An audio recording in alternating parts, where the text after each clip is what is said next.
কেন আমরা আউযু বিল্লাহি মিনাশ শাইতানির রাজিম এই জিনিসটা আমরা পড়বো। এবং ভেরি ইম্পর্টেন্ট, আমরা শয়তানের সাথে, এটা প্রথম কথা হচ্ছে আল্লাহ তাআলা সরাসরি বলছেন, তোমরা ফাইদা ক্বারাআতাল কুরআনা ফাস্তাইজ বিল্লাহ মিনাশ শাইতানির রাজিম, যখনই তুমি কোরআন তেলাওয়াত করবে তখন অবশ্যই আল্লাহর কাছে বিতাড়িত শয়তান থেকে তুমি ফানা চাইবে। ফাইদা ক্বারাআতাল কোরআন, যখনই তুমি কোরআন তেলাওয়াত করবে তখনই ফাস্তাইজ বিল্লাহ মিনাশ শাইতানির রাজিম, আউযু বিল্লাহ যেটা আমরা বলি, আউযু বিল্লাহ হচ্ছে আমি নিজে কি করলাম, আর নাউযু বিল্লাহ হচ্ছে আমরা আল্লাহর কাছে ফানা চাইলাম, আশ্রয় চাইলাম। শয়তান চাচ্ছে না, শয়তান চাইবে না আমরা জান্নাতে যাই। আমাদের আসল ঠিকানা কোথায় ছিল? জান্নাত। আদম আলাইহিস সালাম কোথায় গিয়েছেন? জান্নাতে। আর শয়তান আল্লাহর নির্দেশ এবং আদমকে সিজদা করে নাই, সে কারণে কোথায় গেল? জাহান্নাম। জাহান্নামে হলো। তাহলে শয়তান এবং আল্লাহর সাথে চ্যালেঞ্জ করলো যে লা উগবিয়ান্নাহুম আজমাইন, তাদের সবাইকে আমি পথভ্রষ্ট করব, তাদের ডান থেকে আসবো, তাদের বাম থেকে, পিছন থেকে, সামনে থেকে, সব দিক থেকে আসবো, তাদেরকে দুনিয়ার বিভিন্ন ধরনের আকর্ষণ দেখাবো, তাদেরকে অবশ্যই আপনার থেকে দূরে নিয়ে যাব এবং তাদের কোথায় নিব? আমার সাথে জাহান্নামে নিয়ে যাব। আবার সে নিজেই বলছে যে ক্বালা বিইজ্জাতি লা উগবিয়ানহুম আজমাইন ইল্লা মিন ইবাদিকাল মুখলিসিন, কিন্তু পারবো না কাদেরকে? যারা মুখলিস, যারা ইল্লা ইবাদিকা মিনহুমুল মুখলিসিন, যারা মুখলিস তাদেরকে পারবো না। তো কারা মুখলিস হবে? আল্লাহ তাআলা বলছে ওমা উমিরু ইল্লা লিয়াবুদুল্লাহ মুখলিসিনা লাহুদ্দিন, অনেকবার বলছে তোমরা দ্বীনের ব্যাপারে ওমা উমির, আমি তোমাদেরকে নির্দেশ দিলাম। সূরা বাইয়িনাত আল্লাহ বলছে ওমা উমিরু ইল্লা লিয়াবুদুল্লাহ মুখলিসিনা লাহুদ্দিন। আর অনেক জায়গায় সূরা ইখলাসের নাম কিন্তু ওখানে ইখলাস ওয়ার্ড সূরা ইখলাস দিয়েছেন, কিন্তু ওখানে কিন্তু ইখলাস মুখলিস নাই। মুখলিস আর একটা ইখলাস থেকে মুখলিস, যারা হচ্ছে সিনসিয়ার ডেভোটেড টু আল্লাহ সুবহানাহু ওয়া তাআলা। তাহলে সূরা ইখলাসে আল্লাহর পরিচয়, তাই না? কিন্তু ওই সূরার নাম কিন্তু হচ্ছে ইখলাস, আন্তরিকতা। তো যারা মুখলিস তাদেরকে পারবে না। তো মুখলিস হওয়ার উপায় কি? আল্লাহর পর আয়াতে বলছে যে তুমি সত্য বলছো, তুমি সত্য বলছো, যে তুমি আসলে একটা মিথ্যাবাদী, কিন্তু এই কথাটা যে যারা মুখলিস তাদেরকে পারবে না। ওকে, এখন মুখলিস হওয়ার উপায় কি?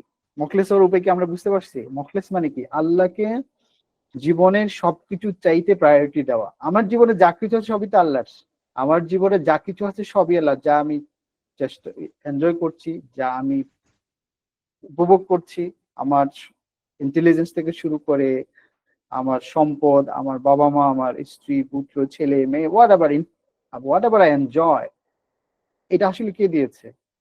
আল্লাহ তাআলা, তাই না? সুতরাং আমার জীবনের সবচেয়ে প্রায়োরিটি হওয়ার কথা কি ছিল? আল্লাহ তাআলা। কিন্তু এটা হচ্ছে না কেন? নামাজে কেন আমি আনন্দ পাচ্ছি না? কোরআন তেলাওয়াতে আনন্দ পাচ্ছি না? ইসলামের কাজে আনন্দ পাচ্ছি না, বা আমি প্রায়োরিটি পাচ্ছি না? সবাই দেখে আমরা অনেক বড় বড় ইঞ্জিনিয়ার হব, অনেক বড় বড় ডাক্তার হব, সচিবালয়ে বড় বড় secret, nothing wrong to be with that. কিন্তু আমরা কেন মুখলেস বা আল্লাহর প্রিয় বান্দা হওয়ার ক্ষেত্রে, কোরআনটা জানার ক্ষেত্রে কেন আমাদের কোনো প্রায়োরিটি নেই? সারাদিনে যদি আমরা, সারা সপ্তাহে যদি চিন্তা করি আসলে কোরআনের স্টাডি আমরা কয়জন করছি? let us ask ourselves। তাহলে আমি শয়তানের যে চক্রান্ত সেটা আমরা বুঝে যাব। লাউগবিয়ান্নাহুল আজমাইন, আমি তাদের সবাইকে পথভ্রষ্ট করব। এটা হচ্ছে সূরা সাদের 82 নম্বর আয়াত। You can note it down.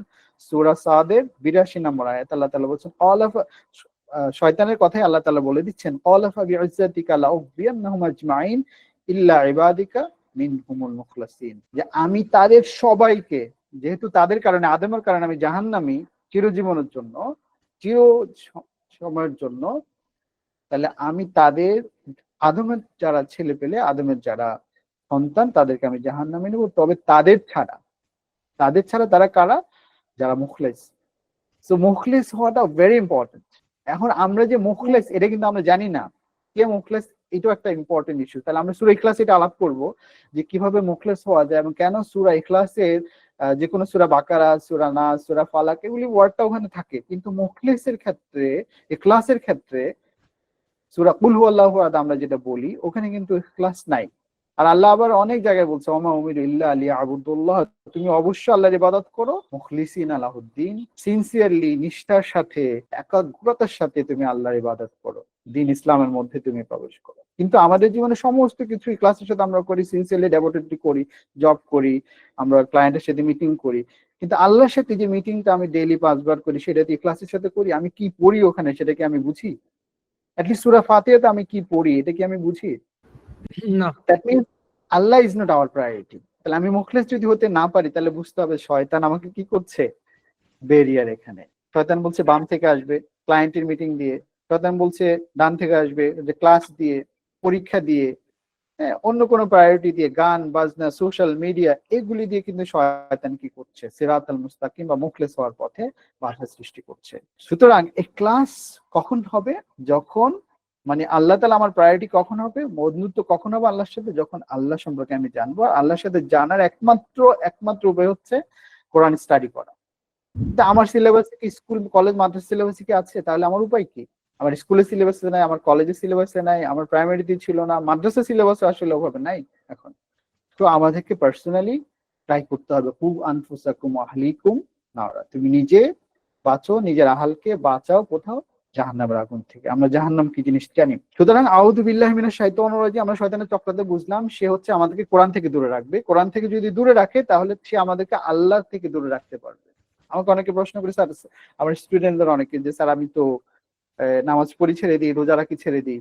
এর কারণ হচ্ছে আমি কার জন্য নামাজ পড়ছি, কার জন্য রোজা রাখছি, কার জন্য আমি ভালো কাজটা করছি, তাকে আমি চিনি না। আর তাকে চিনার জানার একমাত্র মাধ্যম হচ্ছে কোরআন, কোরআনের ডিপ স্টাডি, কোরআনের রিফ্লেকশন, কোরআনের আন্ডারস্ট্যান্ডিং। তার মানে আল্লাহর আন্ডারস্ট্যান্ডিং। এখানে কোরআনে তো আল্লাহর কথা ছাড়া কিছু নাই।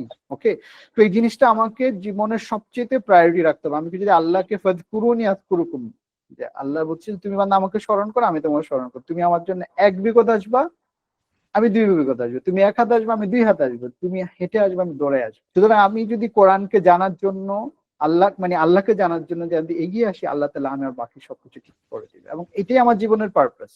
সুতরাং এই যে আমরা একটা কমিউনিটি করছি, কোরআন স্টাডি কমিউনিটি অথবা কোরআন স্টাডি সার্কেল, কোরআন রিফ্লেকশন সার্কেল সেন্টার, এর মাধ্যমে এটা আমার জীবনের আমি সর্বোচ্চ প্রায়োরিটি দিতে হবে ডিউ টু আল্লাহ। আমরা এটাই আমাদের জীবনের পারপাস। মানে আমি যাই কিছু করব সবই তো আল্লাহ তাআলা দিয়েছে। তো আল্লাহকে জানার জন্য কেন তাহলে আমি প্রায়োরিটি দিব না? আমি ইভেন ইটস ফ্রি, আমার সবকিছু অ্যাপারেটস আল্লাহ দিয়েছে, আমাকে ইন্টারনেট দিয়েছে, মোবাইল ফোন দিয়েছে, মাইক্রোফোন, সবকিছু আল্লাহ দিয়েছে। তো why should not I give priority this class in my weekly all other activities? So can I get the commitment that আমরা এখানে very sincere থাকবো, very devoted থাকবো, এই জন্য যে আমি এর মাধ্যমে আল্লাহ তাআলাকে পাবো।